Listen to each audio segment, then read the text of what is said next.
సభ్యులు, రాష్ట్ర ప్రభుత్వ సలహాదారులు,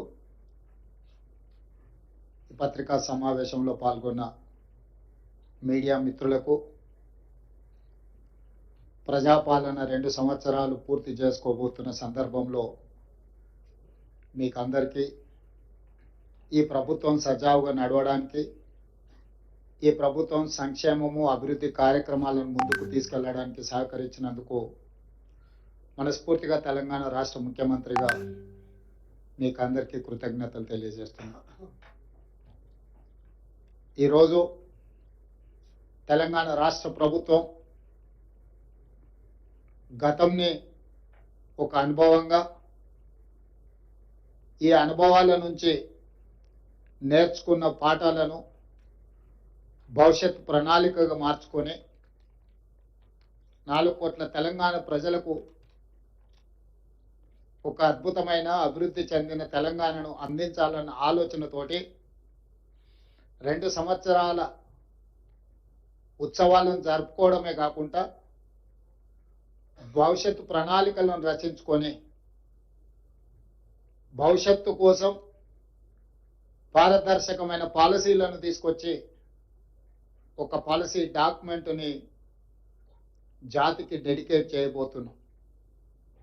ఈ పాలసీ డాక్యుమెంట్ జాతికి అంకితం చేయడం ద్వారా ప్రపంచ దేశాలలో ఉన్న దిగ్గజ కంపెనీలను, సాంకేతిక నిపుణులను,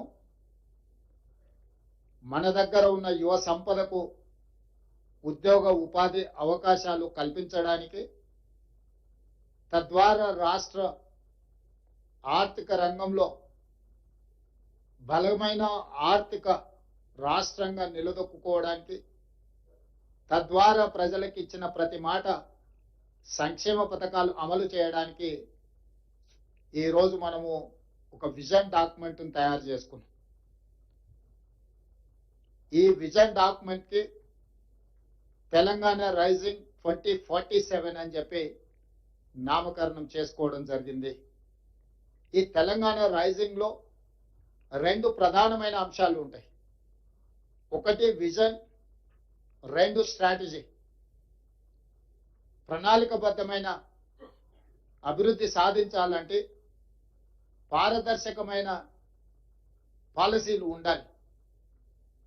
పాలసీలలో పాలసీ పెరాలసిస్ ఒకవేళ వస్తే పెట్టుబడులకు రక్షణ లేకపోవడమే కాకుండా రాష్ట్ర భవిష్యత్తు కూడా నష్టదాయకంగా తయారవుతుంది.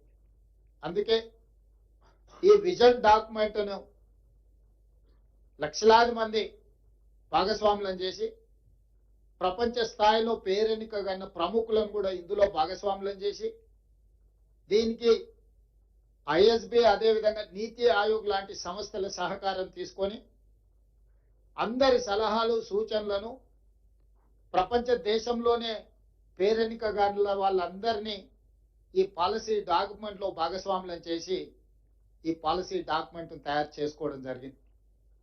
దానికి సంబంధించి చాలా నిశ్చితంగా ప్రతి అంశాన్ని లోతుగా విశ్లేషించి పరిశీలించి భవిష్యత్తు ప్రణాళికలను ఈరోజు మనం సిద్ధం చేసుకున్నాము. అందులో భాగంగానే తెలంగాణ రైజింగ్ 2047లో విజన్లో భాగంగా ఒక స్ట్రాటజీ తీసుకున్నాం. ఆ స్ట్రాటజీ తెలంగాణ రాష్ట్రాన్ని 3 విభాగాలుగా విభజించుకున్నాము. మీకు అందరికీ తెలుసు, హైదరాబాద్ నగరం చుట్టూత ఒక మణిహారం ఔటర్ రింగ్ రోడ్ ఆనాడు కాంగ్రెస్ పార్టీ అధికారంలో ఉన్నప్పుడు యూపీఏ చైర్పర్సన్ గా శ్రీమతి సోనియా గాంధీ గారు బాధ్యత నిర్వహించినప్పుడు, డాక్టర్ వైఎస్ రాజశేఖర రెడ్డి గారు ముఖ్యమంత్రిగా ఉన్నప్పుడు మనం ఔటర్ రింగ్ రోడ్ని నిర్మించుకోవడమే కాకుండా అంతర్జాతీయ ఎయిర్పోర్ట్ను కూడా మనం ప్రారంభించుకోవడం జరిగింది. ఈ ఔటర్ రింగ్ రోడ్డు లోపలి ప్రాంతం మొత్తం గతంలో గ్రామ పంచాయతీలు, మున్సిపాలిటీలు, municipal corporations, greater Hyderabad municipal corporation 4 రకాలుగా స్థానిక సంస్థల పరిపాలన కొనసాగుతుండే. తద్వారా గ్రామ పంచాయతీ ఏం చేస్తుందో మున్సిపాలిటీలకు తెలిసేది కాదు, మున్సిపాలిటీలు ఏం చేస్తుందో మున్సిపల్ కార్పొరేషన్లకు తెలిసేది కాదు, మున్సిపల్ కార్పొరేషన్లో ఏం జరుగుతుందో జిహెచ్ఎంసీకి తెలిసేది కాదు. తద్వారా ఒక గందరగోళము, ట్రాఫిక్ జామ్లే కాకుండా వర్షాలు వచ్చినప్పుడు కానీ రకరకాల సమస్యల్ని ఎదుర్కొంటున్నాము. అందుకోసమని ఈ ఔటర్ రింగ్ రోడ్డు లోపల భాగాన్ని మొత్తం ప్రణాళికబద్ధమైన అభివృద్ధి చేయడానికి ఈ ప్రాంతాన్ని కోర్ అర్బన్ రీజియన్ ఎకానమీ కింద మనము డిమార్కేట్ చేసుకున్నాం. This is called CURE, core urban region economy, short form లో క్యూర్. అంటే ఇక్కడ ఎన్నో సమస్యలు ఉన్నాయి. ఇండస్ట్రియల్ పొల్యూషన్ ఉంది, మూసీ నది కాలుష్యం ఉంది, హైదరాబాద్ నగరంలో ఉన్న పురాతనమైన వాహనాల నుంచి మొదలు పెడితే డీజిల్ వల్ల ఇతర పరిశ్రమల కాలుష్యం ఉంది, వాహనాల కాలుష్యం ఉంది, ఎన్నో రకాల పొల్యూషన్స్ ఉన్నాయి. వీటిని తగ్గించడము లేకుండా చేయడము, తద్వారా ఒక నెట్ జీరో సిటీ లాగా కాలుష్య రహిత నగరంగా మార్చాలి అని అంటే దీన్ని క్యూర్ చేయాల్సిందే.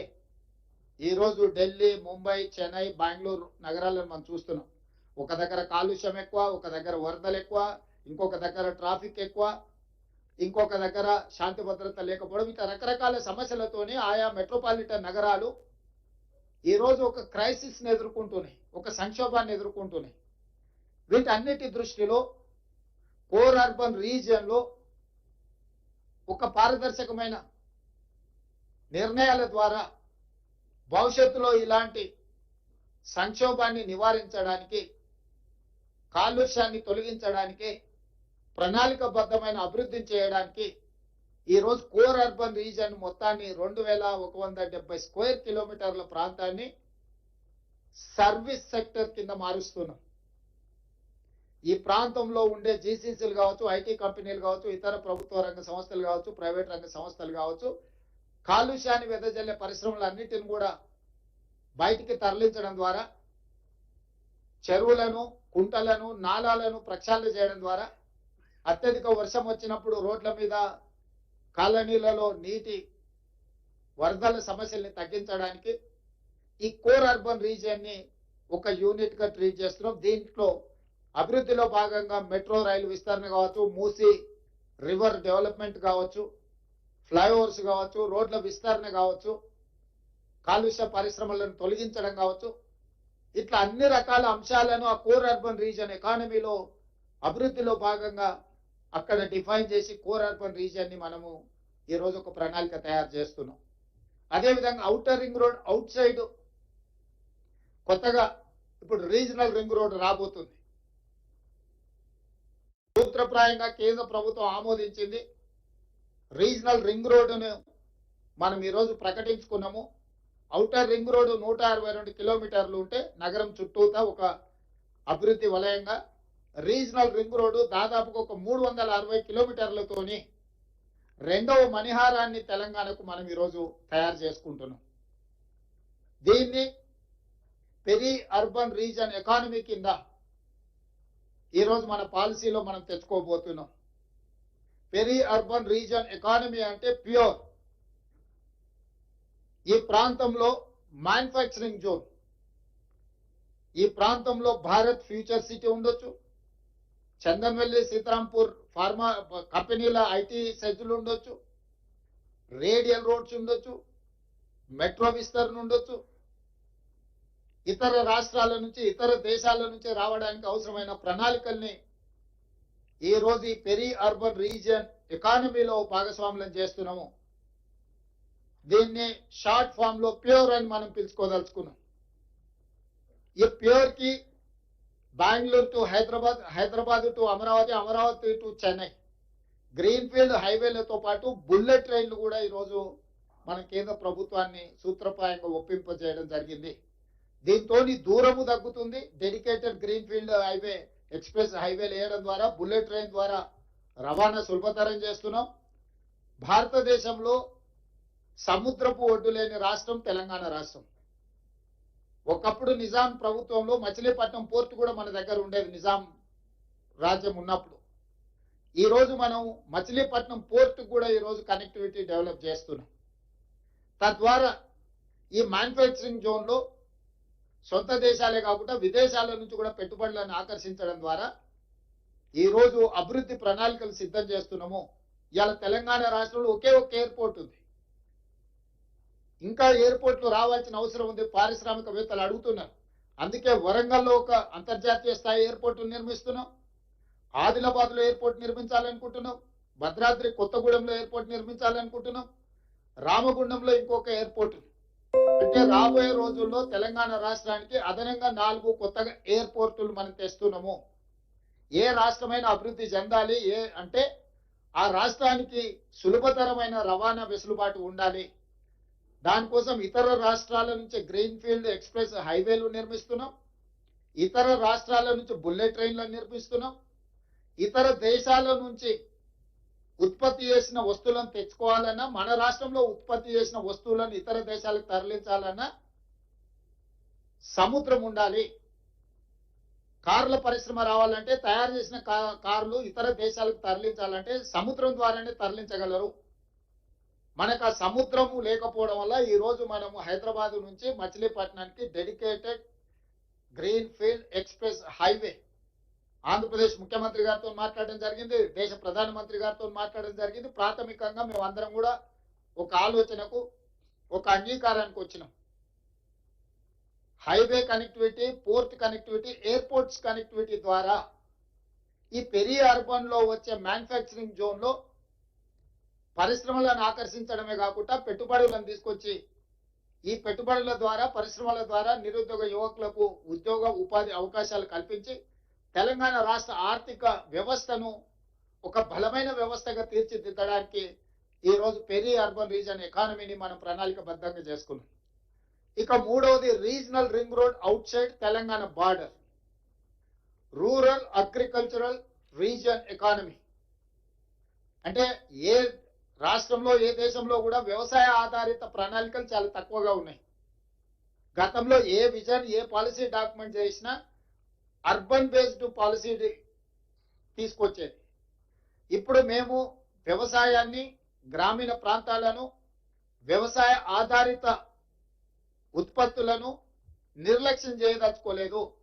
ఈ స్టేట్ ఎకానమీలో వాళ్ళ స్టేక్ హోల్డర్స్ గా మార్చదలుచుకున్నాం. రైతులను, వ్యవసాయ ఆధారిత పరిశ్రమలను, వ్యవసాయాన్ని పెంపొందించడం ద్వారా ఆర్గానిక్ ఫుడ్ కావచ్చు, అగ్రికల్చర్ పార్క్స్ కావచ్చు, అదేవిధంగా ఫ్రూట్స్ అండ్ వెజిటబుల్స్ కావచ్చు, వీటికి సంబంధించిన పరిశ్రమలతో పాటు seed bowl of India Telangana, మన భూములు విత్తనాలను ఉత్పత్తి చేయడానికి అనుకూలమైన ప్రాంతం. మన భూములు మంచి కూరగాయలు, పండ్లు, ఫలాలు పండించడానికి, చాలా సేంద్రియ వ్యవసాయానికి చాలా ఉపయోగపడే భూములు. అందుకే regional ring road out side Telangana border వరకు రూరల్ అగ్రికల్చర్ రీజన్ ఎకానమీ కింద దిస్ ఇస్ కాల్డ్ రేర్, ఒక రేర్ పాలసీని మనం తీసుకొస్తున్నాం. మీకు తెలంగాణ ముఖ చిత్రాన్ని చూస్తే ప్యూర్ రేర్. క్యూర్ అంటే core urban reason economy, pure అంటే peri urban reason economy, rare అంటే రూరల్ అగ్రి రీజన్ ఎకానమీ. ఈ 3 రకాల వ్యవస్థలను, ప్రణాళికల్ని, ఈ అంశాలకు సంబంధించిన వాటి అన్నిటిని కూడా పొందుపరిచి, క్రోడీకరించి తెలంగాణ రైజింగ్ 2047 ఒక విజన్ డాక్యుమెంట్ తీసుకొస్తున్నాము. ఆ విజన్ డాక్యుమెంట్ లో కోర్ అర్బన్ లో ఏం చేయబోతున్నాం, ఏమేమి తీసుకొస్తున్నాం, ఇన్ డీటెయిల్ రిపోర్ట్ ఉంటుంది. పెరి అర్బన్ లో ఏమేం చేయబోతున్నాం, మ్యానుఫ్యాక్చరింగ్ సైడ్ డీటెయిల్ రిపోర్ట్ ఉంటుంది. రూరల్ ఎకానమీలో, అగ్రికల్చర్ లో ఏం చేయబోతున్నాం ఆ పాలసీ డాక్యుమెంట్ లో ఉంటుంది. సో తద్వారా ప్రతి ఒక్కరిని, మహిళలు కావచ్చు, రైతులు కావచ్చు, యువత కావచ్చు, వివిధ సామాజిక వర్గాలకు సంబంధించిన ప్రజలందరినీ దృష్టిలో పెట్టుకొని అభివృద్ధి ప్రణాళికలతో పాటు రాష్ట్ర ఆర్థిక వ్యవస్థను బలోపేతం చేసి తద్వారా వచ్చే ఆదాయాన్ని పెంచాలి, పేదలకు పంచాలి అనే ఒక విధానంతో బలమైన ఆర్థిక వ్యవస్థను పెంపొందించడం ద్వారా బలహీనంగా ఉన్న పేదలను బలోపేతం చేయాలని ఈరోజు మనకు ఫుడ్ది సమస్య లేదు, కానీ న్యూట్రిషన్ ప్రాబ్లం ఉన్నది. ఆ న్యూట్రిషన్ ఎట్లా ఇంప్రూవ్ చేయాలా, క్వాలిటీ ఫుడ్ ఎట్లా ఇవ్వాలనేది మన ప్రణాళిక.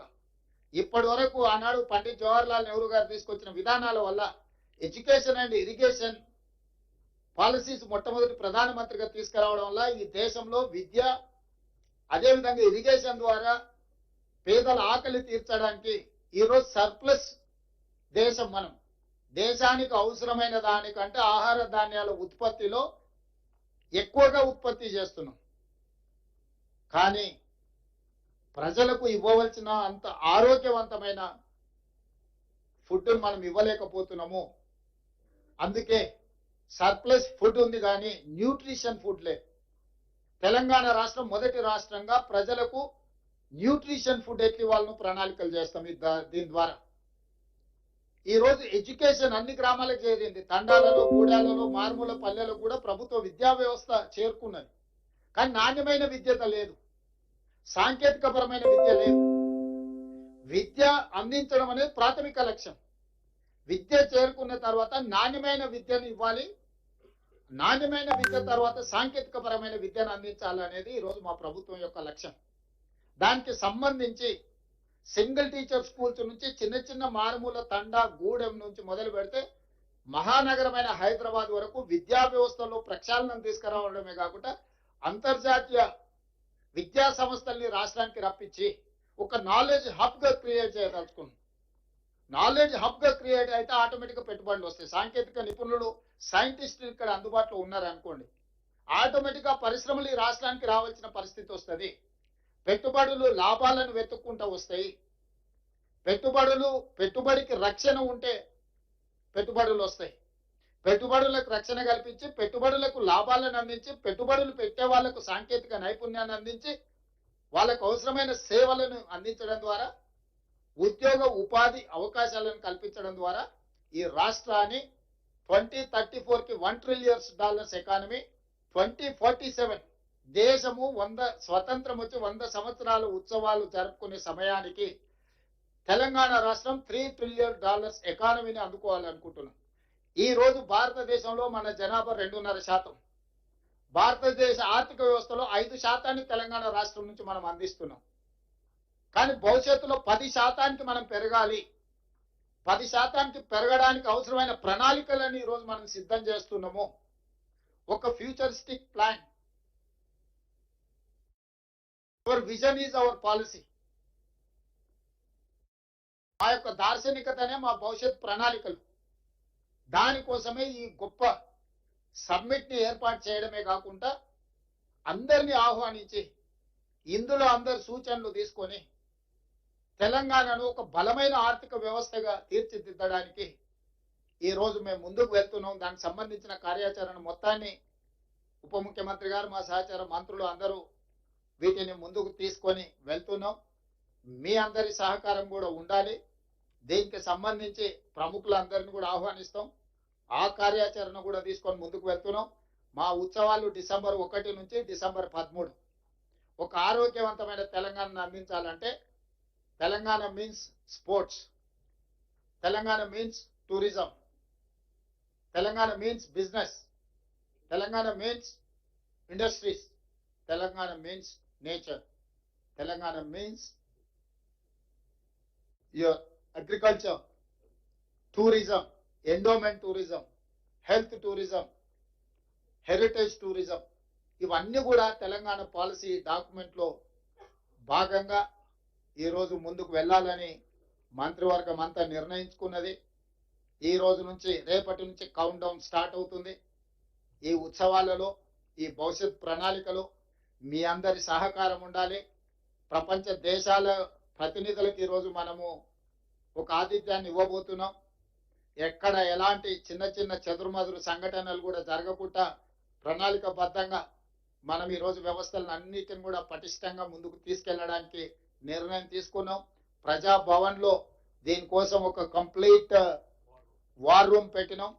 వార్ రూమ్ ని స్వయంగా ఉప ముఖ్యమంత్రి గారు పర్యవేక్షిస్తున్నారు.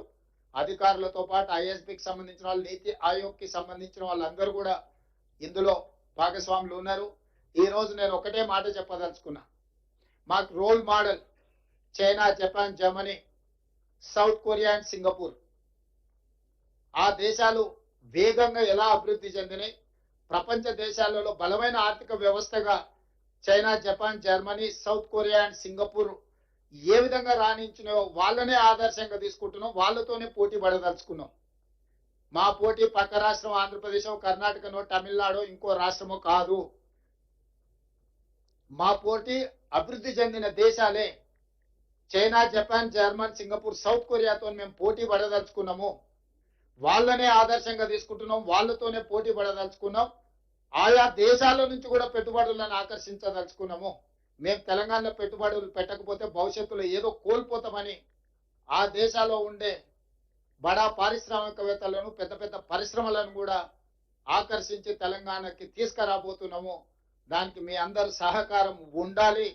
ఒక పాజిటివ్ అప్రోచ్ తో మనందరం కలిసి భవిష్యత్తు ప్రణాళికకు ఈ తెలంగాణ రైజింగ్ 2047 పాలసీ డాక్యుమెంట్ కు మీ అందరి సహకారం ఉండాల్సిందిగా ఆశిస్తూ మీ అందరి దగ్గర సెలవు తీసుకుంటున్నాను.